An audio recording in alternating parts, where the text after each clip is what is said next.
সবচেয়ে বড় একটা যেটা সমস্যা এই মুহূর্তে আছে, জিনিসের দাম বাড়ছে। নিত্য প্রয়োজনীয় জিনিস, চাল ডাল তেল নুন, এইসব জিনিসের দাম বাড়ছে। এইসব জিনিসের দাম বাড়ার ক্ষেত্রে আপনি কি পদক্ষেপ গ্রহণ করবেন? হয় জনগণের ইনকাম বাড়ানোর ব্যবস্থা করবেন, আর না হলে চেষ্টা করবেন যে কি কি চেষ্টা করবেন, কি কি পদক্ষেপ নেবেন জিনিসপত্রের দাম যাতে সহনশীল পর্যায়ে থাকে। মানুষ এইগুলো জানতে চায় এবং এইগুলো দেখতে চায়। প্রিয় সহকর্মীবৃন্দ,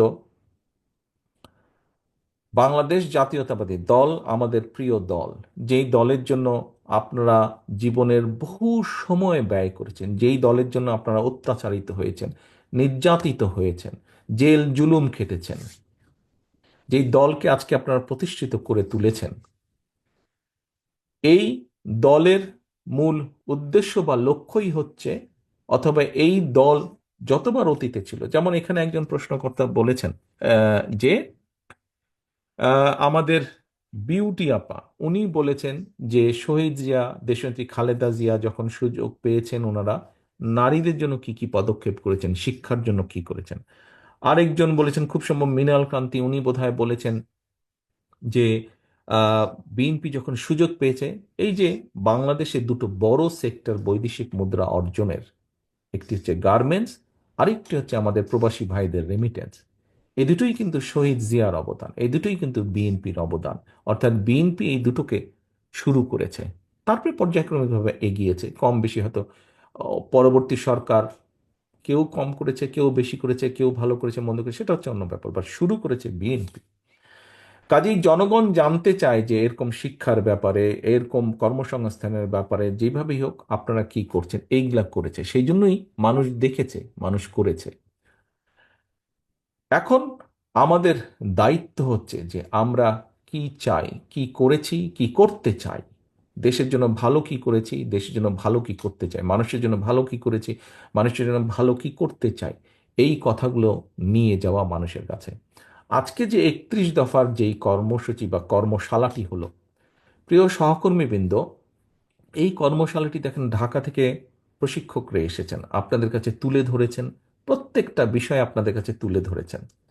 এখন এইটি কি 31 দফা কি শুধু আমাদের জন্য, আমাদের দলের নেতাকর্মীর জন্য? তাই কি 31 দফা কি শুধু আমাদের দলের নেতাকর্মীদের জন্য? তাহলে কাদের জন্য 31 দফা?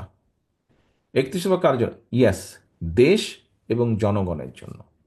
তাহলে এখানে আহ, খুব সম্ভব আয়েশা সিদ্দিকী উনি একটি বলেছিলেন মহিলাদের ব্যাপারে যে ওনারা 31 দফা মানুষের কাছে নিয়ে নিয়ে যেতে চান। আমি বলেছিলাম যে এটা তো আপনাদেরকে উদ্যোগ গ্রহণ করতে হবে। দেখুন, কেন্দ্র থেকে আমরা 31 দফার বিষয় আমাদের জেলা উপজেলা পর্যায়ের নেতৃবৃন্দ আপনাদেরকে আমরা তুলে ধরেছি, বিএনপি সহ অন্য অঙ্গ সহযোগী সংগঠনের নেতৃবৃন্দের সামনে তুলে ধরেছি। এখন কিন্তু এটিকে নিয়ে যেতে হবে আপনাদেরকে। আয়েশা সিদ্দিকী বলেছিলেন যে আমরা কি করবো, আমি চাই যে আপনাদেরকে উদ্যোগ গ্রহণ করতে হবে। নেতৃবৃন্দ, এই যে আমাদের দলটি, বাংলাদেশ জাতীয়তাবাদী দল, এই দলটি কিন্তু শুধু একা শহীদ জিয়া নন, শুধু একা খালেদা জিয়া নন, শুধু আমি একা নই, শুধু মির্জা ফখরুল ইসলাম আলমগীর নন, বা স্থায়ী কমিটির সদস্যরা শুধু নন। এই দলটিতে দেখেন বিগত স্বৈরাচারী সরকারের সময় আমাদের 60 লক্ষ নেতাকর্মীর নামেই তো মিথ্যে মামলা ছিল, 50 লাখের বেশি।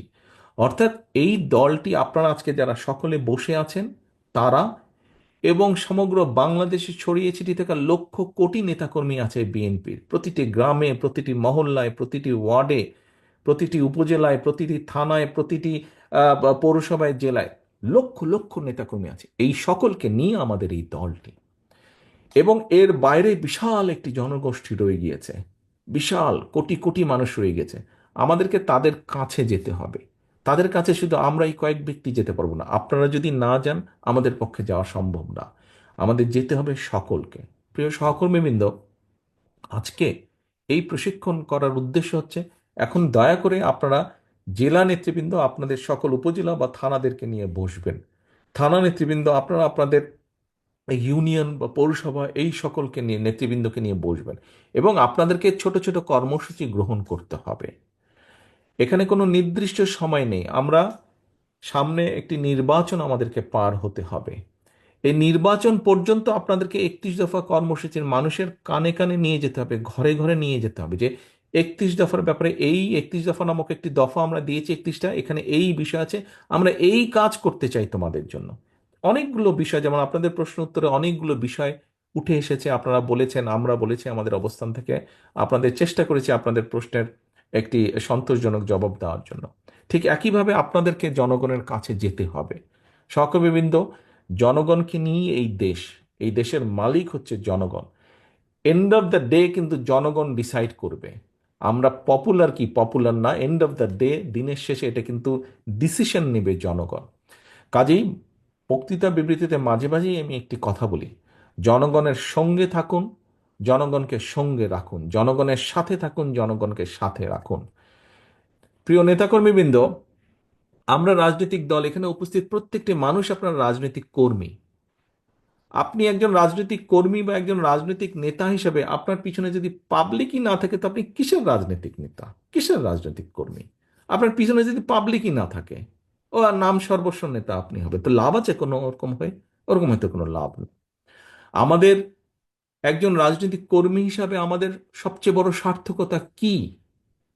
যখন এই যে আপনি ঘর থেকে যখন বের হন, আপনি ঘর থেকে বের হয়ে ধরেন আপনার নাম হচ্ছে গিয়ে হিরণ কুমার।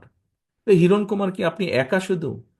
হিরণ কুমার কি আরো শত শত হাজার হাজার হিরণ কুমার নাই?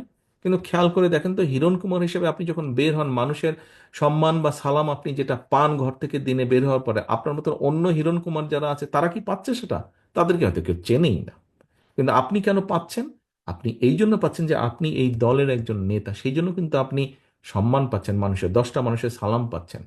এখন ভাই, এখন ভাই কথাটা হচ্ছে যে 10টা মানুষ কেন সালাম দিচ্ছে? 10টা মানুষ সালাম দিচ্ছে যে আপনি বিপদে আপদে হোক বা তার ভবিষ্যৎ নিয়ে আপনি কাজ করেন, চিন্তা করেন। কিন্তু আপনি যদি এমন কিছু করেন যেটা তাকে আঘাত করবে, দুঃখ দিবে, আপনার পেছন থেকে সরে যাবে, আপনার পিছনে, এখন আপনি সালাম পান, আপনি বের হলে মিছিল করলে সে এসে মিছিলে হয়তো অংশগ্রহণ করে, হয় মধ্যে থাকে বা পিছনে থাকে একজন সমর্থক হিসাবে। কিন্তু আপনি যদি এমন কোনো কাজ করেন যেটাতে সে আঘাতপ্রাপ্ত হবে, সে কি আপনার পেছনে থাকবে? সে কি পাবলিকটা আপনার পিছনে থাকবে? সে যদি না থাকে তো আপনি কিসের নেতা?